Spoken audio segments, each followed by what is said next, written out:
नमस्कार दोस्तों, सुभाष की बात में आपका स्वागत है। दुष्यंत कुमार का एक शेर है कि भूख है तो सब्र कर, भूख है तो सब्र कर, रोटी नहीं तो क्या। आजकल है दिल्ली में जहरे बहस ये मुद्दा। दरअसल हम देखते हैं कि हमारे यहाँ बहुत सारे लोग रात को उनके पास खाने के लिए नहीं होता, भूखे सोते हैं, और बहुत सारे बच्चे जो कुपोषण का शिकार होते हैं। बहुत सारे लोगों को अपनी जो ज़रूरत है, जो शरीर की ज़रूरत है, जो भूख है उनकी, उसके लिए 2 जून की रोटी भी नसीब नहीं होती। सरकार कल्याणकारी है, सरकार किसी को भूख से मरने नहीं देना चाहती। तो सरकार का दावा होता है कि कोई भूख से नहीं मरा, और सरकार ने देश के 80 करोड़ लोगों के लिए सस्ते अनाज की या मुफ्त अनाज की व्यवस्था भी की है, और वो 5 साल तक की है। बावजूद इसके देश में, हमारा देश धर्मपरायण है, हम कदम कदम पे साल भर बहुत सारे त्यौहार मनाते हैं। हमको लगता है कि हम दान देते हैं, गऊओं को खिलाते हैं, पशु पक्षी को खिलाते हैं, हम बहुत सारे लोगों को दान देते हैं। भिक्षा मांगना एक तरफ हमारे यहाँ अपराध है, और बहुत सारे आश्रम भी बने। पर इन सब के बावजूद यदि कुछ लोग केवल अपनी भूख के लिए छोटी मोटी चोरी करते हैं, और वो चोरी करते यदि वो पकड़े जाते हैं और उनके साथ अगर बहुत बेरहमी के साथ मारपीट होती है, तो सवाल ये होता है कि व्यक्ति का अपराध क्या है। उसका अपराध उसकी भूख है, क्योंकि वो भूख जो है वो उस पर कंट्रोल नहीं है उसका, क्योंकि उसकी शरीर की जरूरत है। तो रायपुर के रेलवे स्टेशन पे बिस्किट चोरी करने के आरोप में एक युवक को वहीं के स्टेशन पे काम करने वाले लोगों ने, जो कैंटीन या जो वहाँ चलाते हैं, उन्होंने उसको बेदम मारा। उसके बाद उसके पैरों को पकड़ के बांध कर प्लेटफॉर्म पे घसीटा। इस दौरान रेलवे स्टेशन पर मौजूद किसी भी यात्री ने इसका वीडियो बनाकर सोशल मीडिया पे तो अपलोड कर दिया, पर वहाँ जो जवान खड़े थे उन्होंने किसी प्रकार का जो है वो प्रतिरोध नहीं किया।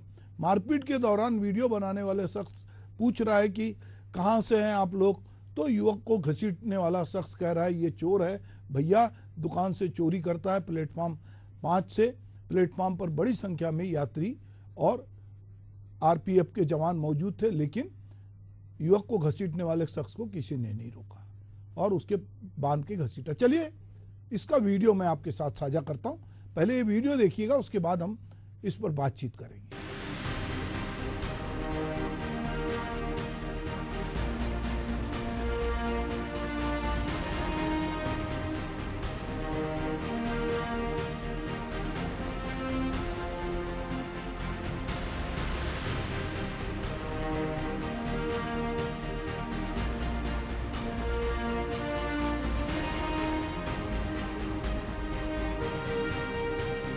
तो आपने देखा ये वीडियो को, ये एक वीडियो हमारे समाज में बढ़ती जो कहना चाहिए कि वैमनस्यता है, या भीतर का गुस्सा है, या जो लोग जो संवेदनशील होना चाहिए वो संवेदनशीलता की कमी को दर्शाता है।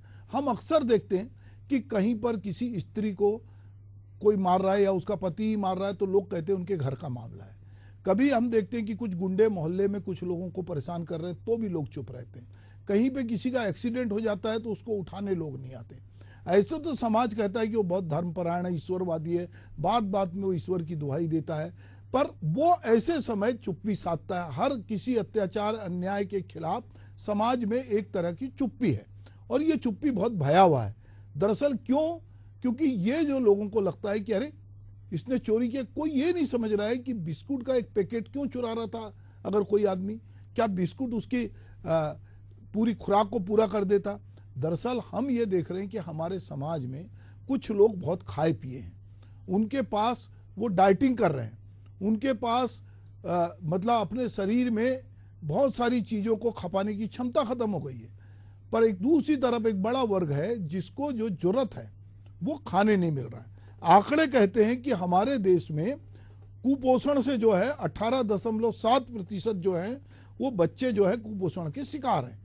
वहीं दूसरी तरफ हम देखते हैं कि 57% जो महिलाएं हैं वो एनीमिया की शिकार हैं। तो अब ऐसे में हमारे देश की स्थिति हम समझ सकते हैं कि जिस तरह से हमारे यहाँ की युवाओं को शारीरिक रूप से सक्षम होना चाहिए, मजबूत होना चाहिए, वो उस तरह से मजबूत नहीं है। उसकी वजह एक बड़ी है। हम ये भी देखते हैं कि अभी विज्ञान ने ये भी सिद्ध किया है, चिकित्सा विज्ञान ने, कि बच्चों का विकास उसके बचपन के 10 साल के भीतर होता है। अगर बच्चा कुपोषण का शिकार है, उसकी माँ एनीमिया की शिकार है, तो उस बच्चे का जिस तरह से विकास होना चाहिए वो नहीं होगा।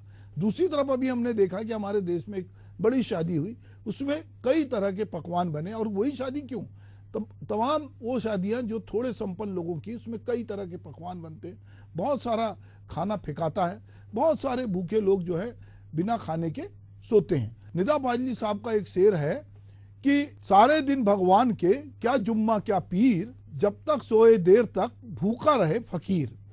दरअसल जिसके पास दूसरे दिन के लिए कुछ खाने नहीं है, यदि कोई फकीर जो है, अगर वो जुम्मा या पीर के दिन, बहुत सारे लोग अलग अलग दिन उपवास रखते हैं, पर हमारे यहाँ कुछ लोग उपवास रखते हैं धार्मिक कारणों से, कुछ अपने शरीर को जो है शुद्ध करने के लिए रखते हैं, कुछ लोग डाइटिंग के हिसाब से रखते हैं। मगर जिनके पास खाने नहीं है, जो एक बिस्कुट के लिए बिस्कुट के पैकेट को चुरा के स्टेशन से भाग रहा है और पकड़ने वाले उसको जब बेदम मार रहे हैं, तो इससे पता चलता है कि आदमी की भूख उस पर कितनी हावी है। तो मैं जो कह रहा था कि दुष्यंत कुमार ने यूं ही नहीं कहा था कि भूख है तो सब्र कर, तो दरअसल हमारे यहाँ ये देखता है कि हमारे यहाँ जिस स्टेशन की बात मैं कर रहा हूँ उसके बाहर भी गुरुद्वारा है। हम बहुत सारे गुरुद्वारों में देखते हैं कि वहाँ लंगर होता है और वहाँ बिना भेदभाव के लोगों को लंगर में खाने मिलता है। बहुत सारे लोग हैं स्टेशन के बाहर, अस्पताल के बाहर, कुछ लोगों को खाना उपलब्ध कराते हैं, कुछ लोग अपनी अपनी सुविधाओं से भी लोगों को खाना देते हैं। आज ही एक स्टोरी मैं सोशल मीडिया पे पढ़ रहा था, देख रहा था कि उसमें एक आदमी है जो करीब रोज 200 लोगों को टिफिन जो है वृद्धा आश्रम में देता है। तो वो उसकी भी स्टोरी हमने देखी। तो ये तो कुछ कहानी है, पर क्या हमारे समाज में हम इतने असंवेदनशील हो गए हैं, या हमारे भीतर इतना गुस्सा है कि जो लड़के उसको पकड़ के मार रहे थे वो भी काम करते हैं, वो भी कोई बहुत पैसे वाले लड़के नहीं हैं जो स्टेशन पे काम कर रहे हैं, पर उनके भीतर गरीब की जो पीड़ा है वो उनको समझ में नहीं आ रही। वो घसीटते हुए उनको जो है एक प्लेटफॉर्म से लाए हैं और वहां पे लोग वीडियो तो बना रहे हैं, पर जो है और जीआरपी अब के थाने तक ले जा रहे हैं, और उनका जो बच्चे का शरीर है आपने देखा कि किस तरह स्टेशन से रगड़ रहा है। तो ये जो है, ये एक हमारी समाज में जो असंवेदनशीलता है, या हम चीजों को किस तरह से देखते हैं, हम किस अपराधी को किस तरह की सजा दे रहे हैं, उसका अपराध क्या था।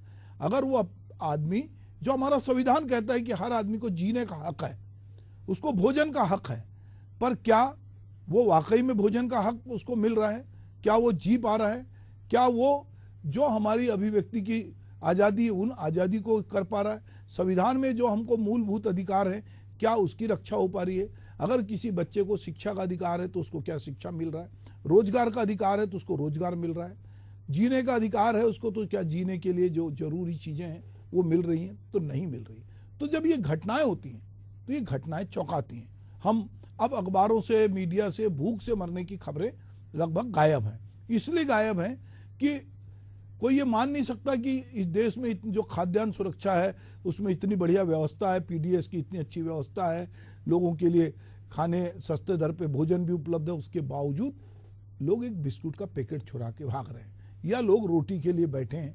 हम जगह जगह देखते हैं कि लोग जो है 2 जून के खाने के लिए भी यहाँ वहाँ टकटकी लगाते हैं या भूखे सोने के लिए मजबूर हैं। तो ये आंकड़े बताते हैं हमारे यहाँ कि जो अगर हम केवल राशन का चावल अगर हम सरकार देती है तो वो भी पूरा पौष्टिक आहार नहीं है, बावजूद इसके जो है लोग उसको भी लेकर संतुष्ट हैं, और उनको लगता है कि इससे जो है कहीं ना कहीं हमारी जो भूख है हम उसको एक हद तक जो है वो कंट्रोल कर सकते हैं। तो चलिए, थोड़ा सा ये जो गरीबी थी, ये गरीबी अब धीरे धीरे हमारे सिनेमा के पर्दे से गायब हो गई। अगर हम 3 दशक पहले, 4 दशक पहले जाते हैं तो हमारे यहाँ बहुत सारी फिल्में बनती थी जो सामाजिक सरोकार से जुड़ी होती थी, गरीब के जो गरीबी उसको दिखाती थी। बहुत सारे फिल्म मेकर ने हमारे देश में जो वस्तुस्थिति है उसको दिखाया, पर अब दौर बदल गया। एनआरआई की खुशहाली दिखाई जाती है, बहुत सारे ऐसे मुद्दे दिखाए जाते हैं, और राजनीतिक मंचों से भी हम देखते हैं कि जो जरूरी मुद्दे नहीं है वो मुद्दों पर बहुत सारी बातें होती हैं, धर्म की बात होती है, संप्रदाय की बात होती है, पर जो भूख है उसकी बात उस तरह से नहीं होती। एक फिल्म आई थी रोटी, जो 1974 में रिलीज हुई थी। इस फिल्म में भी जो है कहानी में एक आदमी रोटी के लिए संघर्ष उसे पाने के लिए किस हद तक जा सकता है, ये जो है वो, और जो फिल्म का हीरो है वो रोटी की खातिर जो है एक आदमी की हत्या कर देता है। यहाँ पर हम देखते हैं कि बहुत सारे लोग जो है, और उसको फांसी की सजा सुनाई जाती है, और रोटी के लिए संघर्ष की कहानी ये सदियों से चल रही है। दुनिया भर में सत्ता जो है, राजतंत्र हो या फिर वो लोकतंत्र हो या फिर वामपंथ हो, भोजन या रोटी की गारंटी देने की दुहाई तो सब देते हैं, लेकिन अब तक यह समस्या ज्यों की त्यों बनी हुई है। तो हम इसी पे आज चर्चा कर रहे हैं कि राजधानी रायपुर में जो घटना हुई वो कहीं ना कहीं वो रोटी का जो हक है या जो रोटी की भूख है वो जो है, अगर वो बिस्किट का पैकेट जो है उसने चोरी कर लिया और नाराज दुकानदार जो है, उसके जो काम करने वाले लोग हैं उसको लकड़ी से मारते हैं, बेरहमी से पीटते हैं और पूरे प्लेटफॉर्म में बांध के घुमाते हैं, तो ये कहीं ना कहीं समाज की असंवेदनशीलता को बताता है। भारत में सबसे तेजी से जो बढ़ती जो प्रमुख अर्थव्यवस्था की राह पर है, और हम कह रहे हैं कि हम विश्व गुरु बनने जा रहे हैं और हमारा जीडीपी की दर बढ़ रही है, रोज दावे आ रहे हैं कि हम बेरोजगारी को दूर करने के लिए 5 करोड़ लोगों को रोजगार देने वाले हैं, हुनर के साथ रोजगार देने वाले हैं, लोगों को खाने पीने का कोई संकट नहीं है। बेरोजगारी की दरों को भी हम खारिज करते हुए कह रहे हैं कि उनको जो है किस तरह से चीज़ें देंगी, पर हमारे समाज में जो असमानता है वो बहुत तेज़ी से बढ़ रही है। अमीर गरीब के बीच जो है असमानता जो है वो कहीं ना कहीं दिखती है, और जो आवश्यक चीज़ें हैं उनकी कीमतें भी बहुत तेज़ी से जो है वो बढ़ रही है। ऐसे में एक गरीब आदमी जो न्यूनतम मजदूरी से भी कम कमाता है या जिसके पास कोई रोजगार नहीं है, वो युवक यदि उसको भूख लगती है तो वो अपनी भूख पर कैसे कंट्रोल करेगा, अभी इसका कोई मैकेनिज्म देश में या किसी के पास नहीं है।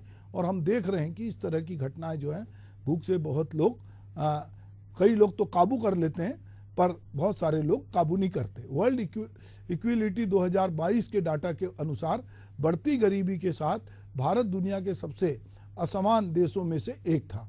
रिपोर्ट में कहा गया है कि भारत में शीर्ष 10% और 1% कुल राष्ट्रीय आय का 57% और 22% हिस्सा रखते हैं। लोगों की मूलभूत आवश्यकता को लेकर ज़्यादातर भारतीय संघर्ष कर रहे हैं। जो ईटी की रिपोर्ट में कहा गया है कि वस्तुओं में बढ़ोतरी के कारण ज़्यादातर चीज़ों के दाम में इजाफा देखा गया है। इस कारण कम आय वाले परिवारों को आवश्यक सामग्री खरीदने की भी समस्या का सामना करना पड़ता है। पिछले 2 महीने में शहरी बाजारों में 5 रुपए, 10 रुपए और 20 रुपए के छोटे पैक यानी कुल बिक्री का योगदान लगभग 5% बढ़ा है। वहीं जो है वहीं पर हम ये देखते हैं कि तेल, गेहूं, चीनी और काफ़ी जैसी चीज़ों के दाम भी बढ़े हैं। मार्च में अनाज और उत्पादों की महंगाई दर 15.3% थी। पिछले महीने दूध महंगाई दर है वो 9.3% हुई। दूध की कीमत में कई बार बढ़ोतरी देखी गई है और इसका असर देश में के शहरों में दिखता है। एक कविता मुझे याद आती है कि दूध कटोरा तक्षक को सैसों को सिसकी, दूध कटोरा तक्षक को सैसों को सिसकी, सबका सब आकाश बांधकर चीलें खिसकी, अपनी भूख कब तक हम नारों और झुनझुनों से बहलाएं, छोटे छोटे दरवाजे हैं आदम का दीक्षाएं। नेताओं के भाषण बहुत बड़े बड़े हैं, दावे बहुत बड़े बड़े हैं, अभी लोक लुभावन बजट भी आया, पर इन सब के बीच हम देख रहे हैं कि हमारे देश में साल दर साल जो है खुरदरा चीज़ों की कीमतें बढ़ रही हैं। पिछले 5 वर्षों में भारत के 7 प्रमुख शहरों में आवास की कीमत और किराए के में भी जो है उल्लेखनीय बढ़ोतरी हुई। इसमें इनकार नहीं किया जा सकता कि ज़्यादातर गरीब परिवार अपनी आवश्यक सुविधाओं के पाने के लिए वो कठिनाई में है, और जिनके पास लग्जरी है, जिनका जीवन दिन पे दिन और सुखद होते जा रहा है।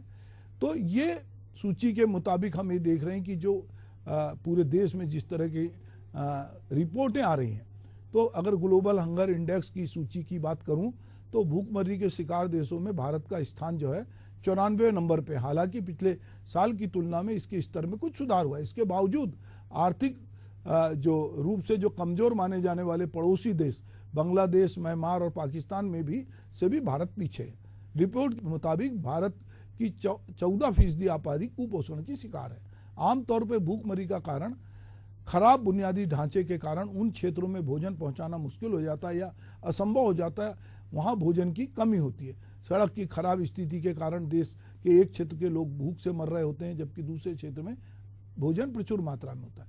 भोजन की उपलब्धता को लेकर कोई संदेह नहीं है कि हमारे यहाँ खाद्यान्न के मामले में हम जो है सुरक्षित हुए हैं, हम संपन्न हुए हैं, पर ये खाद्यान्न जो है वो किसके पास जाएगा ये बहुत मुश्किल है। शरद जोशी वेंकार थे, उन्होंने लिखा कि दाने दाने पर लिखा है खाने वाले का नाम, पर यदि उसमें पता भी लिखा होता तो वो दाना सही जगह पहुंच जाता। दरअसल वो दाने पर उसका पता नहीं लिखा होता, इसलिए वो दाना जो है किसी गरीब की जगह किसी सेठ की गोदाम में पहुंच जाता है।